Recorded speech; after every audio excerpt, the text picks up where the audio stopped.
Kayla Vance had worked at the Celestial Hearth for 3 long years, and she knew every sound that echoed through its dark obsidian halls. She knew the heavy footsteps of the Korvathi merchants and the light clicks of selenite claws and the deep, rumbling steps that shook the floor when a postage dragon walked through the doors. The restaurant floated high above Draken Station, where the most powerful beings in the galaxy came to eat rare foods and make secret deals. It was a place of wealth and danger, and Kayla had learned to move through it like a shadow. Seen but never truly noticed tonight was different, and she could feel it in her bones as she prepared the private ember room for its special guest Vorthrax the Undying was coming to. Dying, she had heard stories about the Dragon Lord for years, and everyone on the station had. He was a creature of legend, a being who had lived for 4,000 years and watched entire civilizations rise and fall like waves on the shore. His mining company controlled most of the galaxy's iridium supply, and that made him one of the richest and most powerful beings alive. Dragons were not like other species, and Kayla had served enough of them to know this well. They stood 8 meters tall, with scales harder than starship armor and flame sacks in their throats that could melt through metal walls. Their eyes were ancient and knowing, and they looked at shorter-lived species the way a human might look at a mayfly, with distant curiosity and perhaps a little pity. Most species trembled when dragons entered a room, and Kayla had seen grown Korvathi warriors shake like leaves when faced with dragon clients. But humans were different somehow, and the galaxy had never quite figured out why. Kayla felt no fear as she arranged the crystalline goblets on a massive table built for dragon proportions. She felt respect, certainly, and caution, absolutely, but fear was a luxury she had never been able to afford. She was born on a colony ship to parents who worked 18-hour shifts just to keep the air recyclers running. She had learned early that the universe did not care about fear, and that survival meant watching and learning and adapting to whatever came your way. The doors to the ember room slid open with a soft hiss, and Kayla stepped back against the wall as Vorthrax entered. He was magnificent in a terrifying way, his scales gleaming like polished bronze in the warm light of the room. Each step he took sent small vibrations through the floor, and his amber eye swept across every corner before settling on the table she had prepared. Behind him came his entourage, 4 Korvathi advisors in expensive robes and 2 Selenite bodyguards with their characteristic silver skin and cold expressions. The bodyguards took positions near the walls, while the advisors helped the Dragon Lord settle his massive form onto the reinforced seating platform. Kayla moved forward with the first course, a delicate arrangement of foods from 12 different worlds. She kept her movements smooth and quiet, placing dishes within easy reach of the dragon's massive claws. One great amber eye turned to watch her as she worked, and she felt its weight like a physical pressure against her skin. "You do not tremble," Vorthrax observed, and his voice was like distant thunder rolling across mountains. "Should I, my lord?" Kayla asked, and her voice remained steady as she poured water into his goblet. The dragon made a sound that might have been amusement, a deep rumble that vibrated through her chest. "Most of you kind do not, I have noticed. It is a curious trait of humanity." Kayla simply nodded and stepped back to her position near the serving station. She had learned long ago that powerful beings did not want conversation from servers, and they wanted efficiency and invisibility. The meal progressed smoothly for the next hour, and Kayla moved between the kitchen and the ember room with practiced grace. She refilled goblets and cleared plates and listened to the low rumble of business discussion without appearing to hear a single word. It was during the third course that everything changed. The kitchen doors swung open, and a new server entered carrying a tray of appetizers. Kayla glanced at him automatically, as she did with all staff, and something cold settled in her stomach. He was tall and lean with the standard uniform of a celestial hearth server, but something was wrong. His gait was too measured and too controlled, like a predator pretending to be prey. He held the serving tray with stiff fingers instead of the relaxed grip that came from years of practice. Kayla kept her expression neutral as she watched him move across the room. She noticed how his eyes kept darting to Varthrax, and how he positioned himself near the eastern pillar, where the angle to the dragon's head was clearest. When he adjusted his sleeve, she saw it. The outline of something hard and angular hidden beneath the fabric.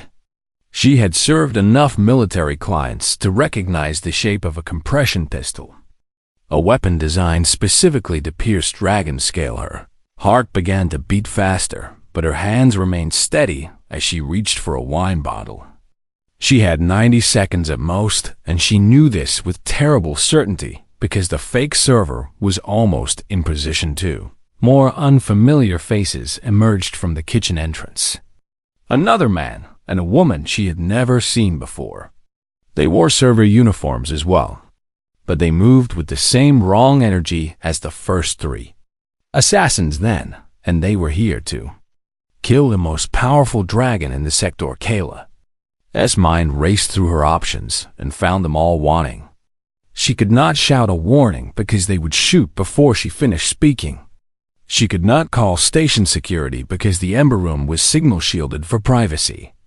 She could not run because that would leave a guest to die in her section. She thought about her parents on that colony ship, working themselves to exhaustion just to keep everyone breathing. She thought about all the times she had adapted and survived when smarter beings would have given up. Humans were small and weak and short-lived compared to most galactic species. They had no claws or venom or armor or fire, but they had something else, something that had carried them from one small planet to every corner of known space. They had the ability to see what others missed, and the stubborn refusal to accept the impossible made her choice in the space between heartbeats. She reached into her apron and pulled out a cloth napkin and the marking stylus that every server carried for taking orders. Her fingers moved quickly as she wrote in short, sharp strokes. The message was simple because it had to be. She approached the dragon's table with the calm efficiency of a server who had done this 1,000 times before. She refilled his water goblet with one hand and placed the napkin beside his massive fur claw with the other. Then, she stepped back and waited to see if she would live or die. The napkin lay beside the dragon's great bronze claw, and the words Kayla had written seemed to burn against the white fabric. Listen. Fake server, armed, eastern pillar, 2 more kitchen. 90 sec. Varathrax's amber eye moved slowly downward, and Kayla felt time stretch like honey dripping from a spoon. Every second felt like an hour as she watched the ancient dragon read her hasty warning. She kept her body relaxed and her expression blank because she knew the assassins were watching. Any sign of alarm would trigger them to act, and she had seen what compression pistols could do to unprotected flesh. The dragon's eye lifted from the napkin and found her face, and in that moment, something passed between them that words could never capture. It was recognition and understanding, and perhaps something like respect from a creature who had lived for 4,000 years. Varthrax did not react with shock or fear or even surprise. His massive head simply tilted slightly as though considering the taste of his wine. This vintage is exceptional. He rumbled, and his voice carried the same casual tone as before. Tell me, little human, do you know why my kind values your species? Kayla understood immediately that he was giving her cover, making their exchange look like simple conversation. She matched his casual tone even as her heart pounded against her ribs. Because we make excellent servants, my lord, she offered. The sound that came from the dragon was like boulders grinding together in an avalanche, and Kayla realized it was laughter, deep and rumbling and ancient beyond measure. Because you see, Varathrax corrected her, When all others look away, humans watch. And watching, you act. It is a trait my kind finds both amusing and admirable from the corner of her eye. Kayla tracked the fake server moving closer to his position by the eastern pillar. He was perhaps 30 seconds from optimal firing range, and his hand kept drifting toward his hidden weapon. The two assassins from the kitchen had spread out to cover the room's exits, and they held their trays like shields that could be dropped in an instant. Their eyes were cold and professional, and focused entirely on the dragon. Kayla calculated distances and angles with the quick precision that had kept her alive through years of dangerous work. The Eastern Pillar assassin was the primary threat because his position gave him a clear shot at Varathrax's eye, one of the few vulnerable points on a dragon's body. She needed to disrupt his aim, and she needed to do it without getting herself killed in the process. The reserve vintage, she announced suddenly, and her voice carried across the room with practiced clarity.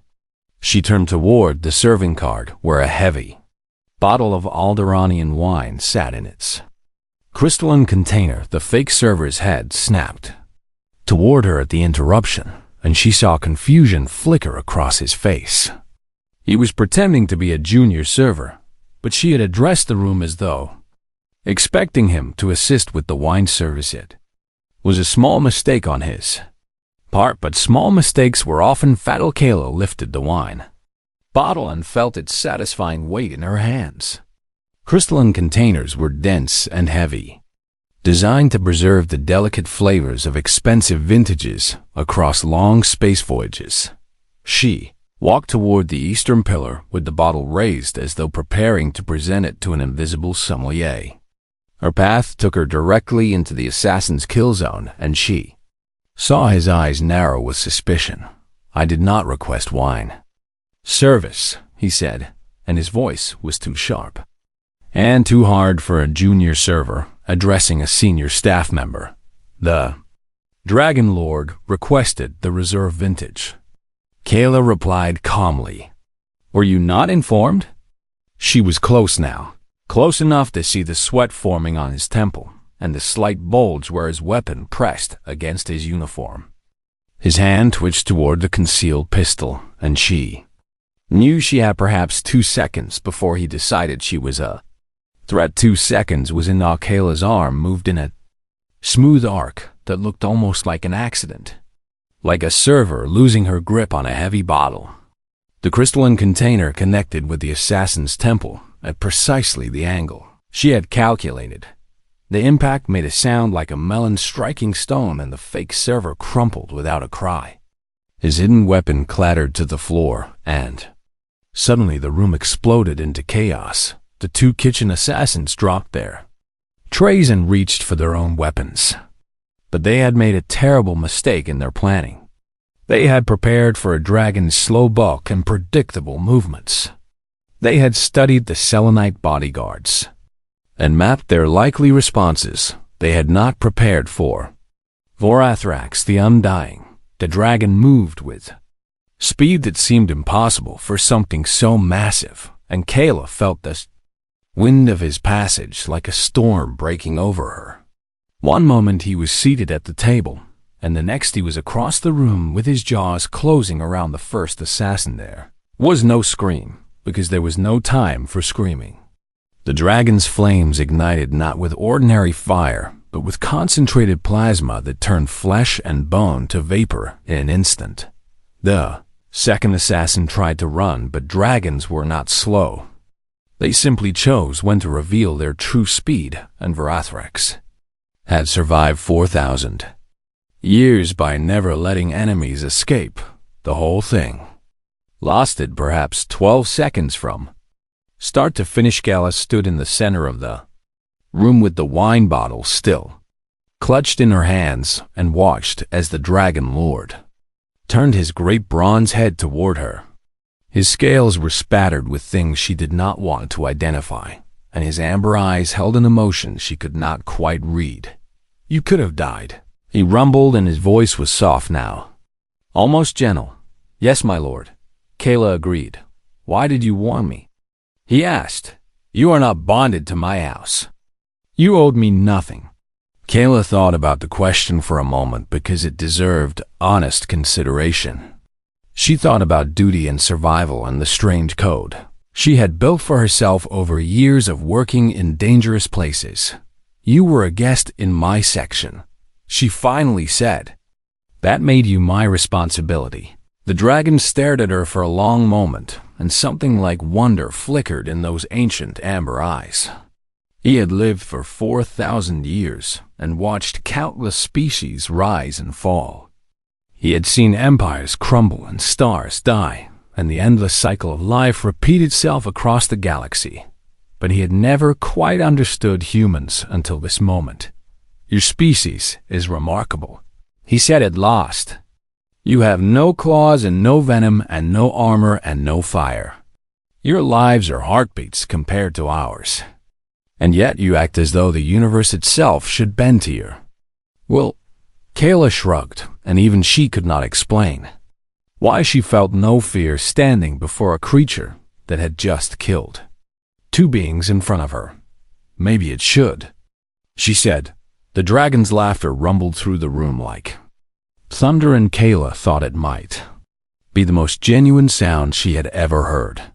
From a being so old and so powerful behind her, the selenite bodyguards were securing the unconscious assassin she had knocked down. Around her, the Korvathi advisors were speaking rapidly into communication devices and summoning station security.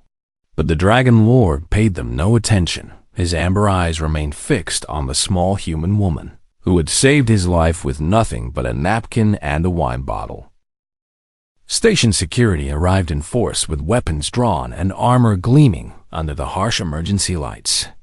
They found a scene that would become legend in the years to come. A Dragon Lord stood amid the cooling remains of his would-be killers with plasma burns still smoking on the walls behind him. Two selenite bodyguards held a bound and unconscious assassin wrapped in expensive tablecloths. And a human waitress swept broken glass from the floor as though nothing unusual had happened at all. Commander Thrix of Station Security was a Korvathi veteran who had seen many strange things in his long career. He had investigated murders and smuggling operations and diplomatic incidents that threatened to start wars. But he had never seen anything quite like this. Report. He barked at his officers as they spread through the room with scanning equipment. Two deceased, my lord, a young officer called out. Cause of death appears to be dragon fire.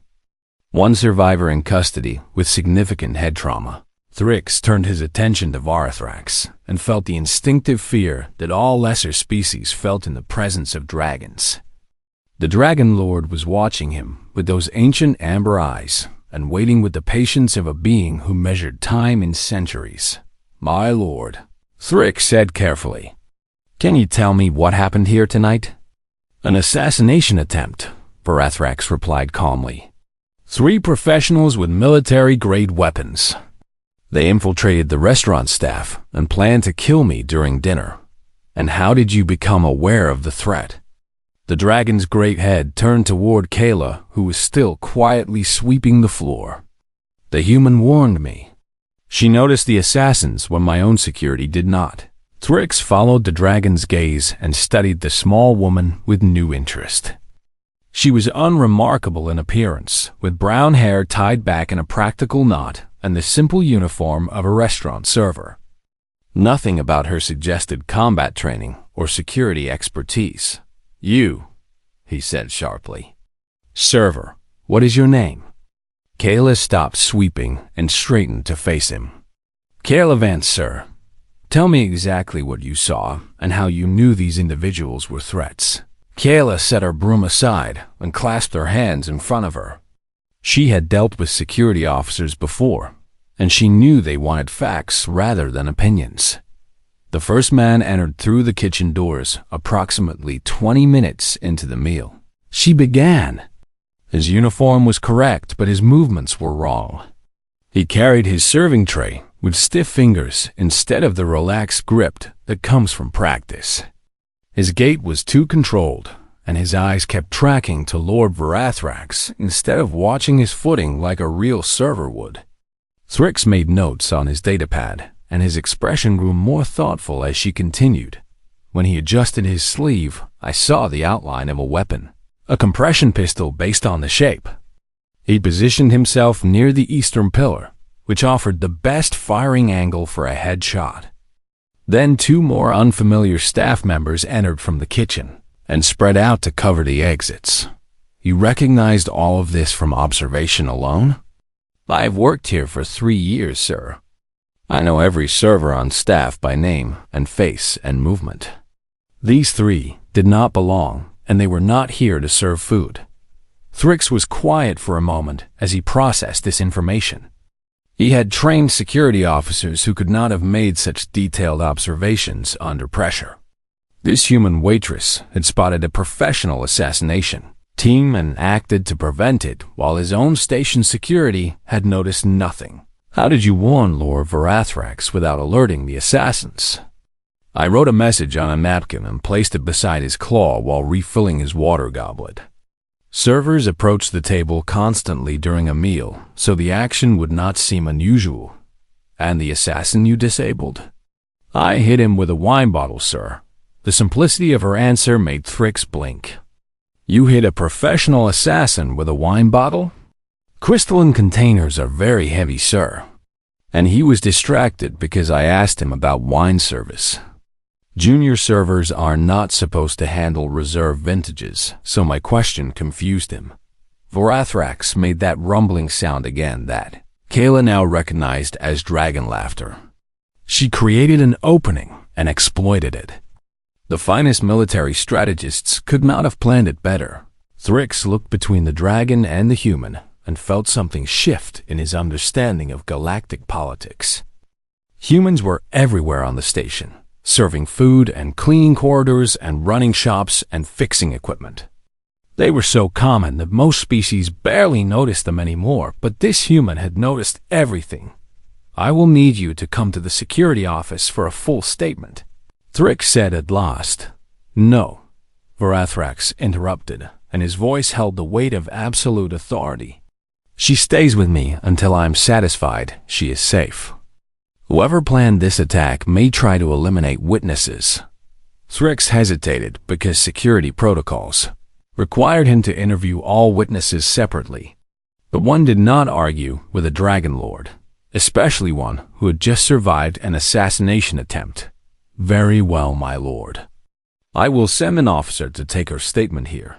That will be acceptable, Varathrax agreed. Now tell me, Commander, what do your initial scans reveal about the assassins? Thrix consulted his officers, and the news was troubling. Their identities have been scrubbed from all databases, my lord. No genetic matches, and no biometric records, and no employment history. They are ghosts. Professional, then. Expensive professionals. Yes, my lord. This level of identity concealment requires significant resources and specialized knowledge. Someone wealthy and powerful wanted you dead. Kayla listened to the exchange and filed away every detail. She did not know why she found this fascinating, when by all rights she should have been terrified. Perhaps it was the same instinct that had made her watch the assassins instead of looking away humans watched. It was what they did. As the investigation continued around her, Kayla noticed that Varathrax never moved far from her position. His massive body remained between her and the door, as though shielding her from possible threats. She was not sure what to make of that. The next several hours passed in a blur of questions and statements and security protocols.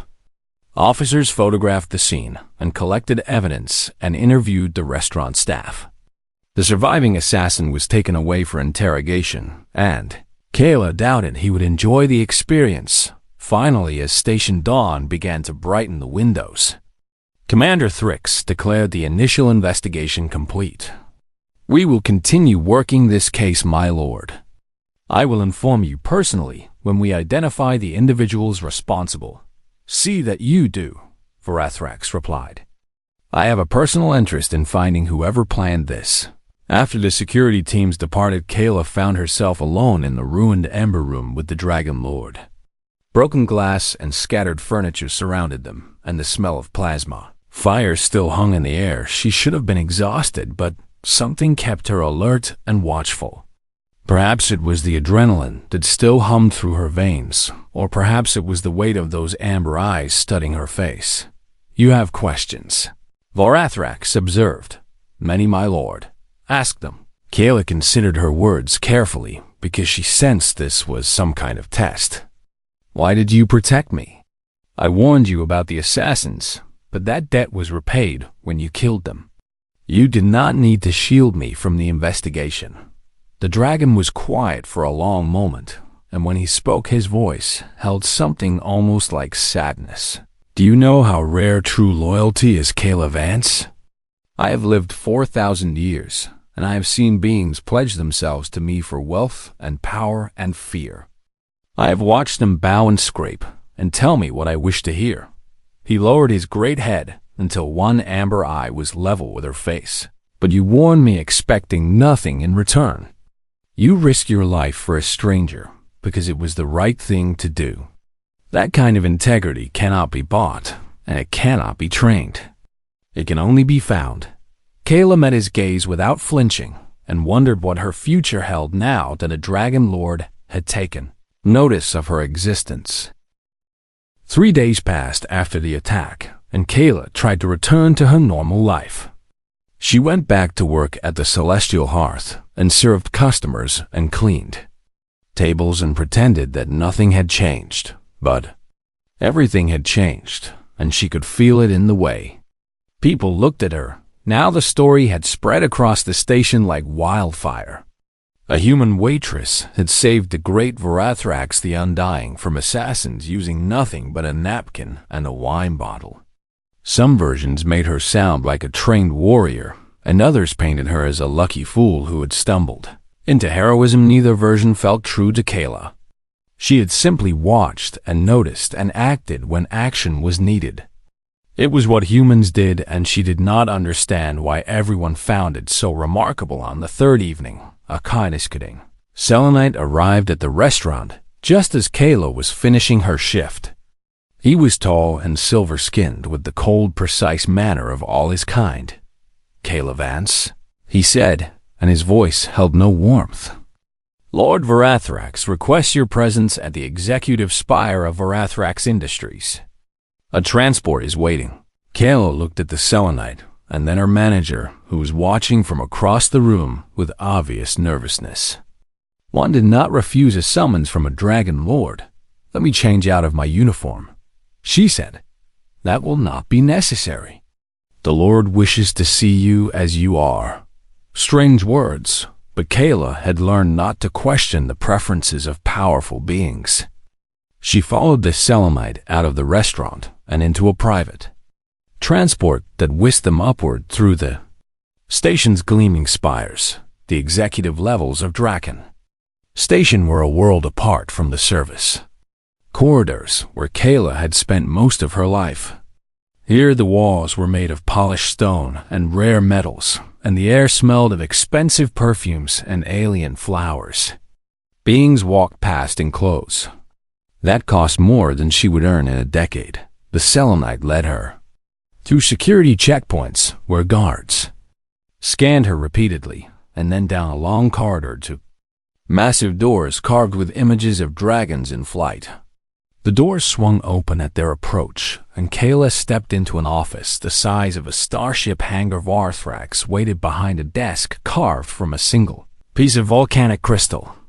The black stone gleamed with veins of red and gold that seemed to pulse with inner fire. Behind him, a massive window offered a view of the stars stretching endlessly into the void. "Thank you for coming, Kayla Vance," the dragon rumbled. "Please sit."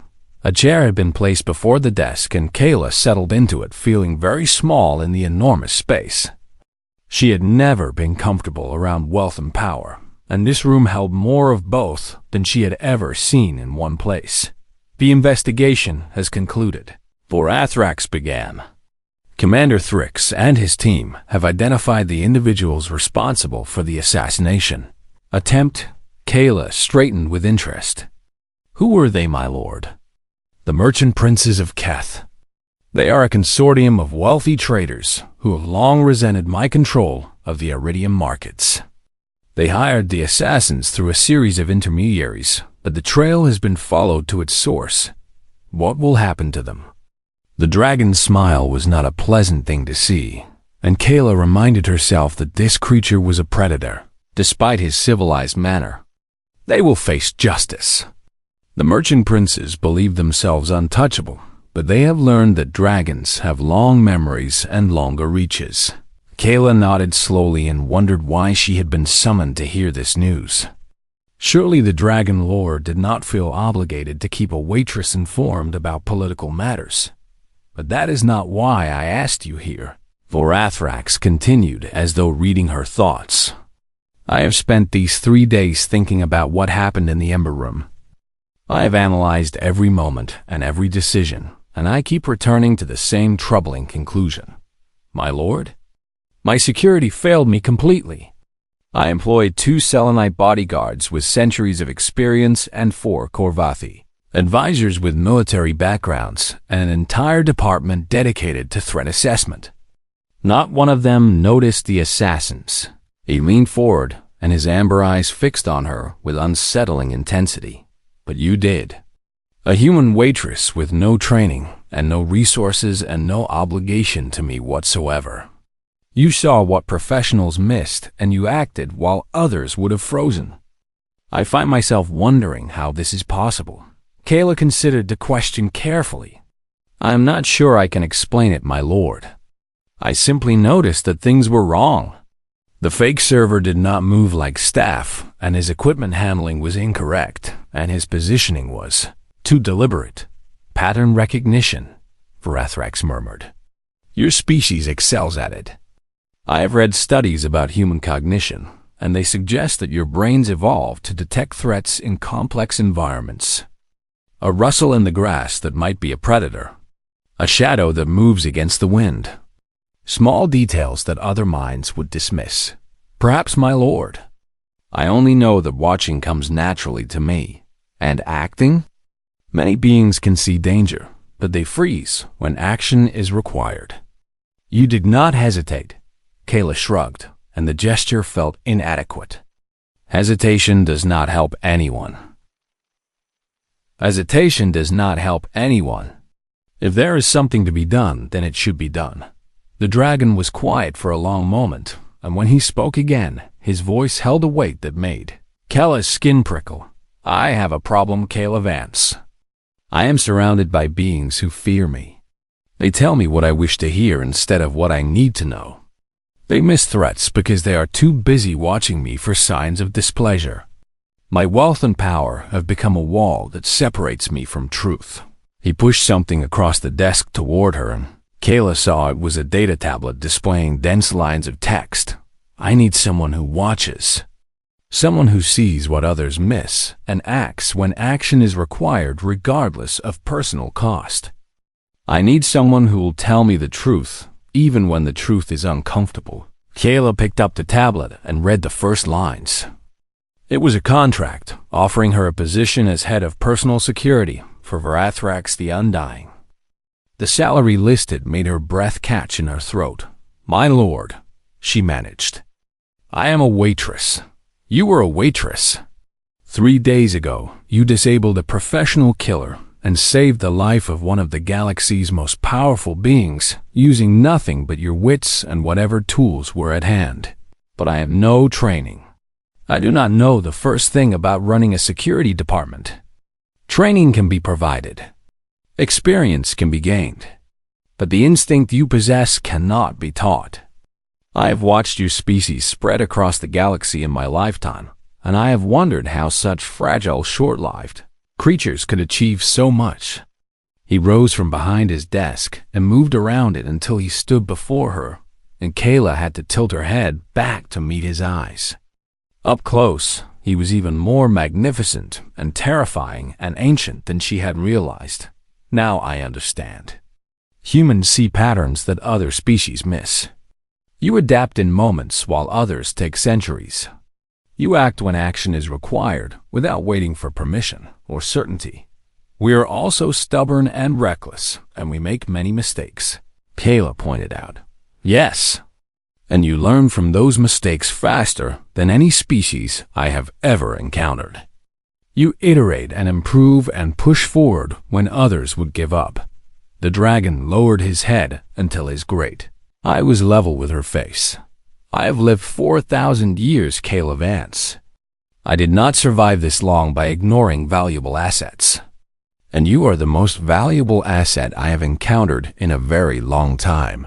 Kayla looked at the contract on the tablet and felt her world shifting beneath her feet. 3 days ago, she had been a server worrying about tips and schedules and whether her shoes would last another month. Now a dragon lord was offering her more power and wealth than she had ever imagined. Why me? She asked. There must be other humans who could do this job. Trained security professionals with actual experience. There are, Varathrax agreed. But they did not save my life. You did. And that tells me more about your character than any resume or recommendation ever could. He returned to his position behind the desk and settled, his massive form with surprising grace. I am not asking you to decide tonight. Take the contract and read it carefully and consider what I am offering. But know this, Kayla Vance, I do not make such offers lightly or often. The last being I personally recruited to my service was 200 years ago. Kayla stood and clutched the tablet against her chest. I will consider it carefully, my lord. That is all I ask. She turned to leave, but his voice stopped her at the door. One more thing. If you accept this position, you will need to build a team. I suggest you consider other humans. Beings who watch and see and act as you do. Kayla nodded and stepped through the massive doors into the corridor beyond. The Selenite guard was waiting to escort her back to the lower levels, and she followed, him in silence as her mind raced with possibilities, a human leading security for a dragon lord. It was absurd and impossible, and exactly the kind of thing her species did best. Kayla spent 2 days reading the contract and thinking about what her life might become. She walked through the service corridors of Draken Station and watched the beings around her with new eyes. Humans were everywhere she looked. They cleaned offices and served food and repaired equipment and worked in every capacity that the galaxy's more powerful species considered beneath them.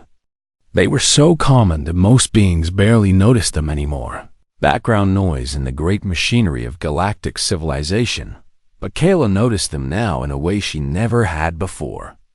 She saw how they watched everything around them with quick, clever eyes. She saw how they adapted to each new situation with flexible thinking. She saw how they solved problems using whatever tools they could find. Varathrax was right about her species. Humans were not the strongest or the fastest or the longest lived, but they had something that the elder races had lost over millennia of dominance. The hungry watchfulness of prey animals who had learned to become predators. On the third day, she returned to the executive spire with her decision made. The Selenite guard led her back to that enormous office, and Kayla walked through the carved doors with her head held high. Varathrax waited behind his volcanic desk, and his amber eyes gleamed as he saw her approaching. You have considered my offer, he rumbled. I have, my lord. And your decision? Kayla placed the data tablet on his desk and met his gaze without flinching. I have conditions. Something like amusement flickered in the dragon's ancient eyes. Do you indeed? Most beings do not make demands of dragons. I am not most beings, my lord. You said so yourself, so I did. Very well then. Name your conditions. Kayla had thought carefully about this moment, and she knew what she needed to do this job properly. First, I pick my own team. Humans, mostly. People who see what others miss. Reasonable. What else? Second, I want full access to your security systems and personnel files and threat assessments. I cannot protect you if I do not know what I am protecting you from. Also reasonable. Continue. Third, and this is the most important. Kayla paused and took a breath. I want it in writing that you will actually listen when I tell you something is wrong. No dismissing my concerns because I am human or young or inexperienced. If I say there is a threat, you take it seriously. Varathrax was quiet for a long moment, and Kayla wondered if she had pushed too far. Dragons were proud creatures, and they did not take kindly to beings who questioned their judgment. Then the rumbling laughter filled the room, and Kayla felt the vibration through the soles of her feet. Do you know how long it has been since anyone dared to make demands of me? The dragon asked. Centuries at least. My advisors bow and scrape and agree with everything I say. It has become tedious beyond measure. He extended one massive claw across the desk toward her. Your conditions are accepted, Kayla Vance. All of them. Now do we have an agreement? Kayla looked at the claw that could crush her without effort and thought about everything she was leaving behind. Her simple life and her simple job and the comfortable anonymity she had always known. All of it would vanish the moment she accepted this offer, but she also thought about the napkin and the wine bottle and the 12 seconds that had changed everything. She thought about watching and seeing and acting when action was required. Humans had always been good at reaching beyond their grasp. It was what had carried them from one small planet to the stars. She clasped the dragon's claw with both hands and felt the cool scales against her palms. We have an agreement, my lord. Excellent. Then let us begin your education immediately. There is much you need to learn about the threats facing Varathrax Industries and the enemies who wish me harm. The next months passed in a whirlwind of training and study and long conversations with the Dragon Lord. Kayla learned about galactic politics and corporate warfare and the 1,000 different ways that beings tried to kill those more powerful than themselves. She built her team carefully, recruiting humans from across the station who showed the same watchful instincts she possessed. A former cook who had noticed inconsistencies in supply shipments that led to a smuggling ring. A maintenance worker who had spotted structural weaknesses in the station's hull that engineers had missed. A street vendor who could read the intentions of approaching customers before they spoke a word. They were not soldiers or security professionals. They were ordinary humans who happened to see what others could not. And together they began to transform Varathrax's security from a Kale-free reactive force into a network of watchers who caught threats before they could. Developed the dragon's enemies learned quickly that something had changed. Assassination plots were discovered and dismantled before they could be executed. Corporate espionage attempts were detected at their earliest stages. Infiltrators were identified and removed before they could cause harm, and always at the center of it all stood Kayla Vance, the waitress who had become one of the most respected security chiefs in the sector. One evening, nearly a year after that fateful dinner, Varathrax summoned her to his office for a private conversation. The stars wheeled slowly past the great window as she took her customary seat before his desk. I received an interesting communication today. The dragon rumbled. The Council of Elder Species has requested a report on my new security protocols. They wish to understand how a dragon lord's safety could be entrusted to humans. Kayla felt her spine stiffen. Do they disapprove, my lord? Quite the opposite. They are curious. Several other elder lords have experienced similar security failures, and they wonder if humans might be the solution. You are joking. Dragons do not joke about matters of survival. Your species has impressed them, Kayla. The same species they dismissed as primitive and short-lived and unremarkable has proven itself more effective than centuries of traditional security measures. He leaned forward, and his amber eyes held something like pride. Do you remember what you said to me in the Ember Room? I asked if humans thought the universe should bend to their will, and you said maybe it should. Kayla smiled at the memory. I was exhausted and full of adrenaline, my lord. I did not know what I was saying. I think you knew exactly what you were saying. And I think you were right. Your species does not accept limits. You see the impossible, and you find a way to make it possible. It is infuriating and admirable, and probably the reason humans will outlast us all in the end. My lord is too kind. My lord is stating facts. In 4,000 years, I have watched species rise and fall. The strong conquer and grow lazy, and the clever scheme until they scheme themselves into extinction. But humans adapt and learn and push forward regardless of what the universe throws at them. He rose from behind his desk and moved to stand before the great window with his massive form silhouetted against the stars. I asked you once why your kind acts as though the universe belongs to you. I think I understand now. It is not arrogance or foolishness. It is simple practicality. Humans see what needs to be done, and you do it without waiting for permission. Kayla stood and joined him at the window. The station lights sparkled below them, and ships moved between the docking spires. Like fireflies in the void, we are a young species, my lord. We have much to learn. Yes, but you learn quickly. That is your greatest strength, and the thing that makes the elder species nervous. We measure time in millennia, and you measure it in decades. By the time we have finished deliberating, you have already adapted and moved on. He turned his great head to look down at her, and his voice softened. Thank you, Kayla Vance. You saved my life with a napkin and a wine bottle, and you have continued to save it every day since.